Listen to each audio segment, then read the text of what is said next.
Hello and welcome back to Organic Cardboard over at Sean's house. Today we are getting into the deep and heavy, super heavy game of Evolution, Another World. Wait, I've got a box, not just a rule book. Evolution, Another World that does not have the designer's name on it or the artist's name on it. I ran into the same issue last time whenever I was getting it set up for the unboxing video. Is that guy getting away from you? It popped off the back. It's going crazy. There you go. Yuri Yamshikov, I think is I don't know if that's how you say his name, is the designer of it.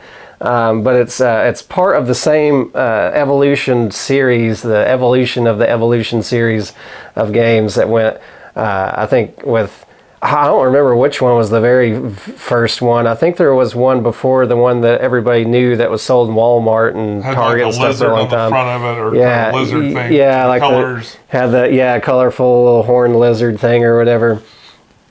I know they had that whole series and expansions to it with the flight and the whatever other extra card sets that they had in with it. And the climate, they had the climate edition of it, and then they ended up doing Oceans, and then they did Evolution, A New World, and now they did Evolution, Another World is the latest one in it. And so what they have done in this is made a not heavy game. If you didn't catch that joke in the beginning, this is like a very simplified version of what the Evolution series is doing, as far as the same kind of cat and mouse game that you're doing, playing back and forth with one another and creating these random creatures that then are evolving traits and sort of duking it out with each other, battling for resources at the very least. This one's probably the most friendly, I think, of any of the series. Kind of just a little bit of take that, but not a lot. Not a big slapping you in the face kind of take that. Yeah, but certainly like a thwarting kind of aspect that's going on. So yeah, like not so much of a take that as like something like playing Here to Slay or a lot of those other little simple back and forth little card games. But you are trying to get in each other's way, because what you're doing is you're putting down these little it's just the backs of your trait cards become a species card, and then you're filling them up with traits, and you're trying to get them to get enough energy. They only have to get 4 of these little energy crystals, the little crystals that everybody's grown to know and love from all the board game hobby. And once you've got 4 on your character, as long as they aren't asleep, there's different things that cause them to fall asleep during a round, but as long as they're not asleep, they can then do an action on your turn to transmute themselves into these like evolved beings or whatever. And so then they are above all of this petty quabbling, and they're off doing something in some astral realm, I guess, at that point, because this theme and artwork that they've done with the game is very Fey-like. It's a very Fey world kind of setup with little dragony characters and mushrooms with eyeballs, and you actually have like astral characters on here too. You got this hippo, lion, tiger thing. I don't know what it is. You got little fairies. You got little fuzzy things and birds and all kinds. It's a lot of really odd. I've never seen creatures quite like this. I guess that's all part of the Evolution. Yeah, absolutely. Definitely a fantasy theme that they're going with this one on.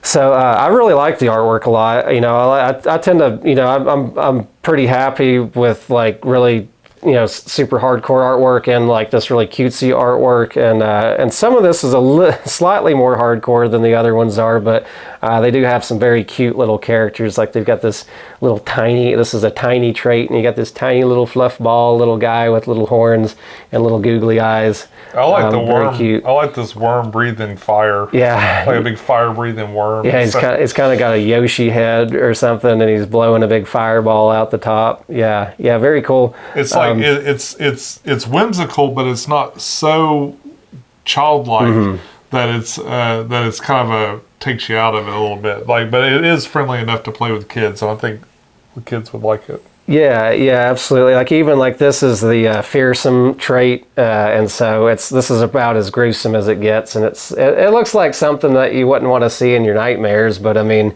it's also not like the worst nightmare. Probably it's a creepy crawly thing that you don't want to. None of it seems like they would scare kids or anything if you want to play with them. Not too bad, anyways. So, and this is rated 11 and up, and it does go all the way up to 6 players.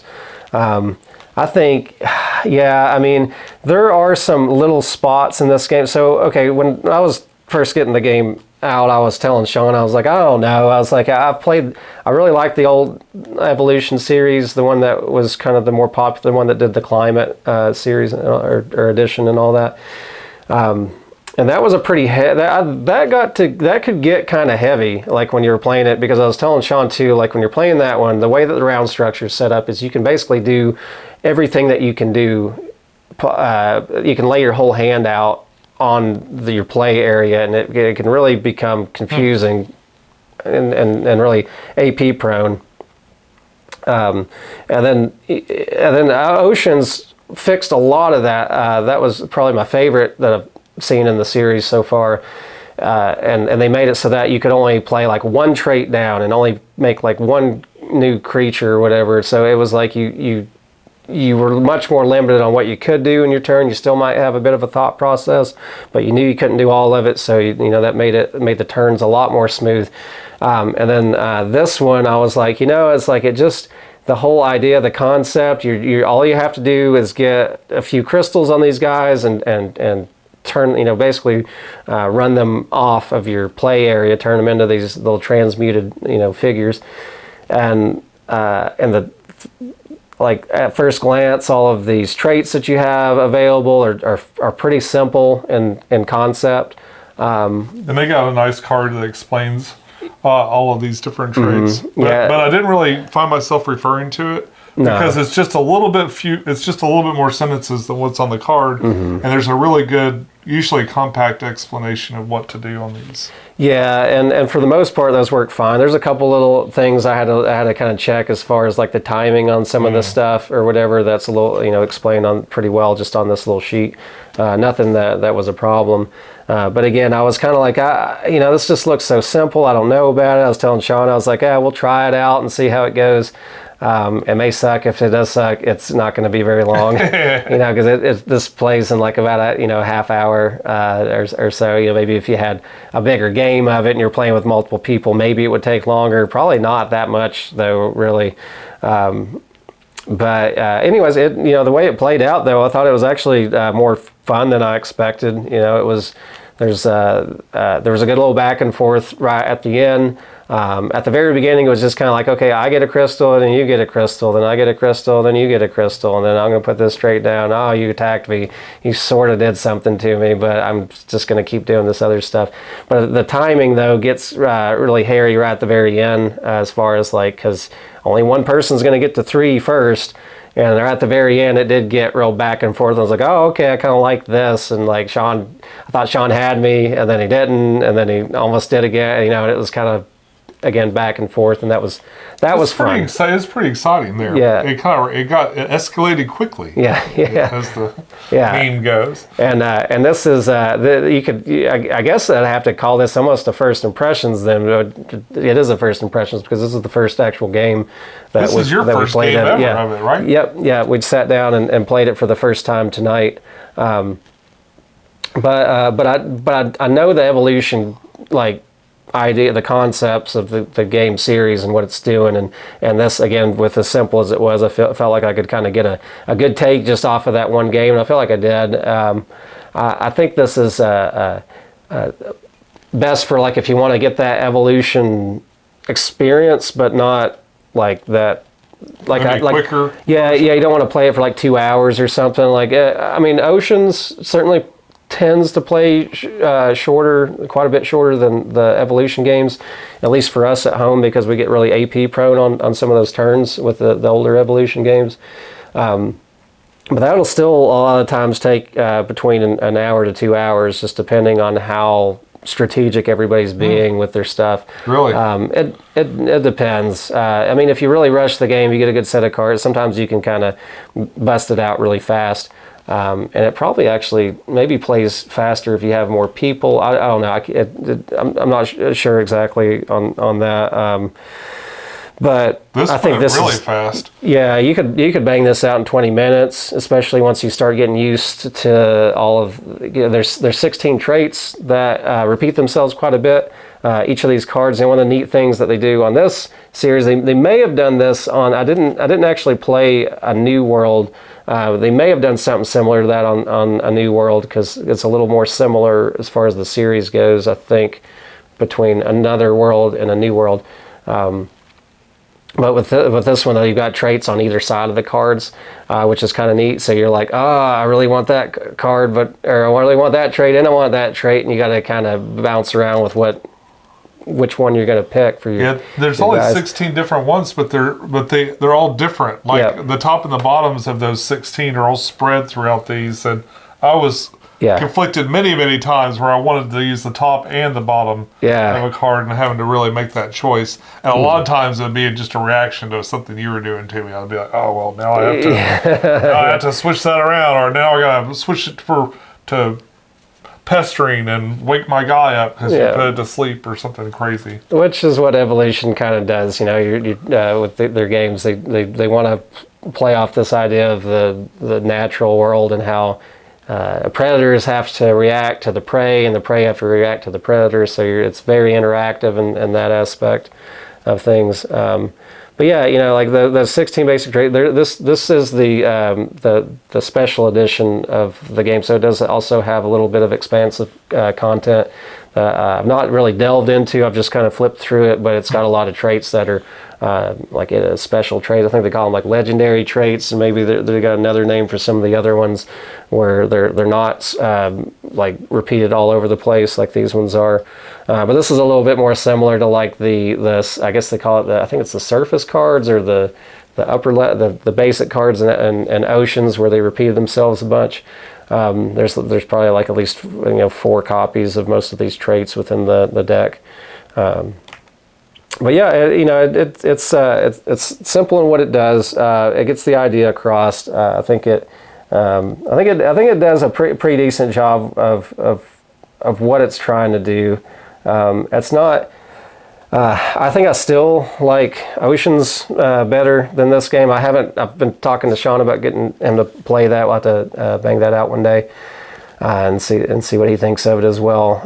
But we really like that game a lot. It's got it feels like a little, you have a lot more time to get a more in-depth like setup strategy. You get some really neat interactions that are going on back and forth, these symbiotic and parasitic relationships and stuff that are going on during that game, and the carnivores and all that. Where this one, again, much more lighthearted. Even when you attack, it kind of hurts you, because if you attack somebody, your guy gets tired from the attack and they have to fall asleep.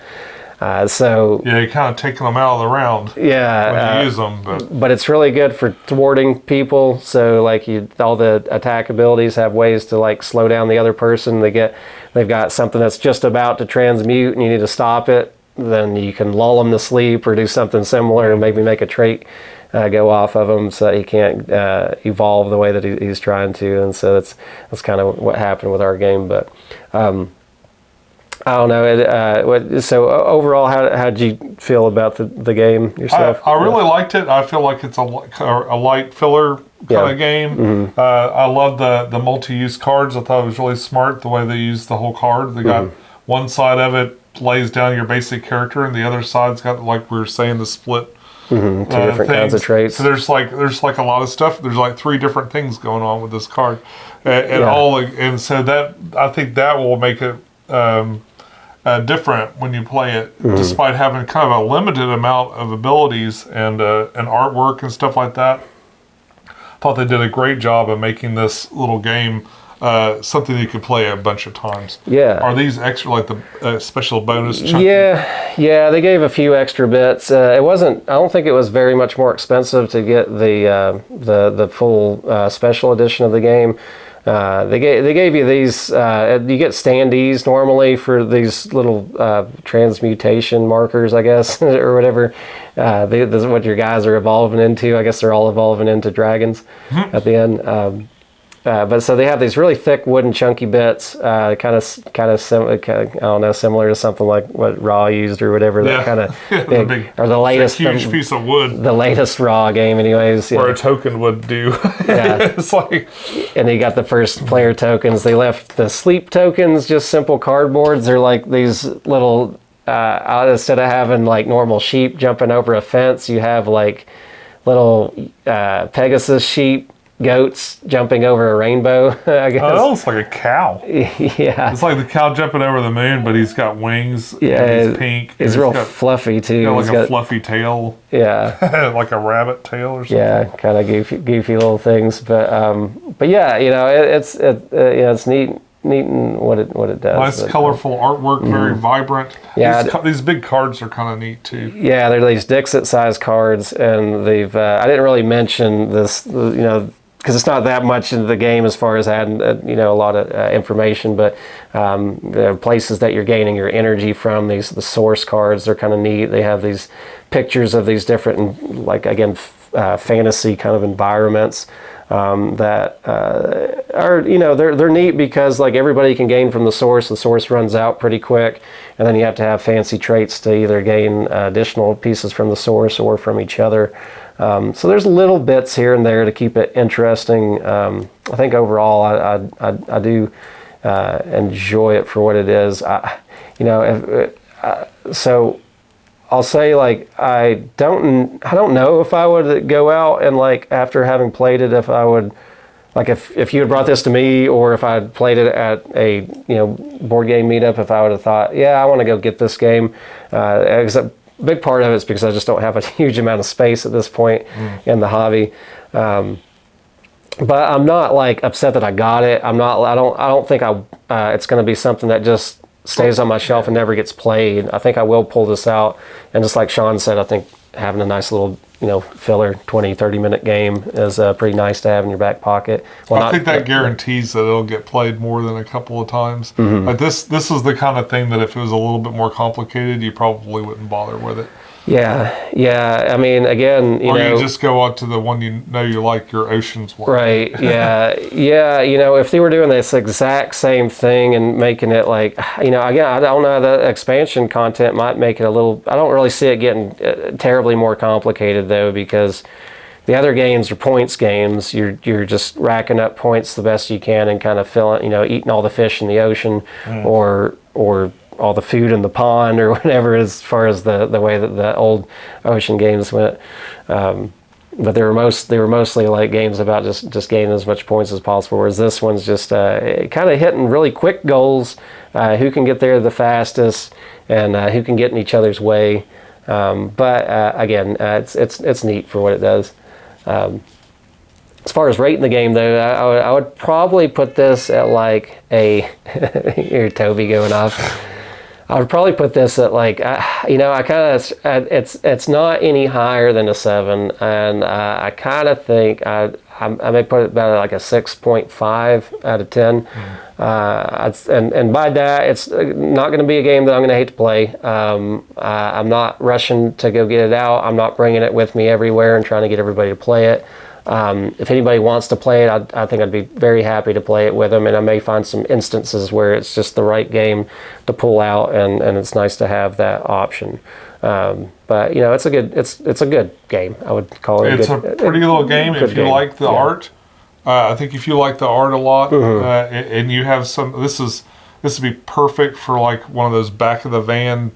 Cross country trip kind of games or something like that. Oh yeah, something you could pull out at your hotel or whatever and play before going to dinner that evening or whatever. I think me personally, I'd play Star Realms before I played this. But, but at some point you get burnt out playing the same game over and over again. You might want to mix it up, and that's where a game like this can certainly fill that space. I love the artwork. I think the artwork for me is my favorite thing about the game, and the only redeeming quality for having these giant cards, because these are kind of obnoxious. They're pretty big. I like that they're easy to read. Yeah. I've seen like cards so much more compact, have a lot more information on them too. So they have an adequate amount of player aids too to try to get you through everything. Absolutely, it's definitely a game made for ease of play. So they did a good job with that. I think that's probably what they were going for. That's in general what the idea of this game was when they went from the outset of putting it on Kickstarter and trying to get it out to everybody. So but yeah, that's Evolution. I think that's about all we have to say about it for today. So you want an evolution? Well, you say you want an evolution. Well, we all do the best we can. Yeah, but sometimes it just doesn't get you to dragon status. That's right. Sometimes you get sleepy. Yeah. All right, guys. Well, hey, thank you so much for stopping by. I hope you enjoyed this video on Evolution Another World. If you enjoy this kind of content, a couple of those free clicks on the screen really help support out channels like mine and Sean's. And we appreciate it so much when you do. But as always, do what is right for you guys. I'll see you all in the next video. I hope you all have a wonderful rest of your day. Take care. Bye. Bye-bye.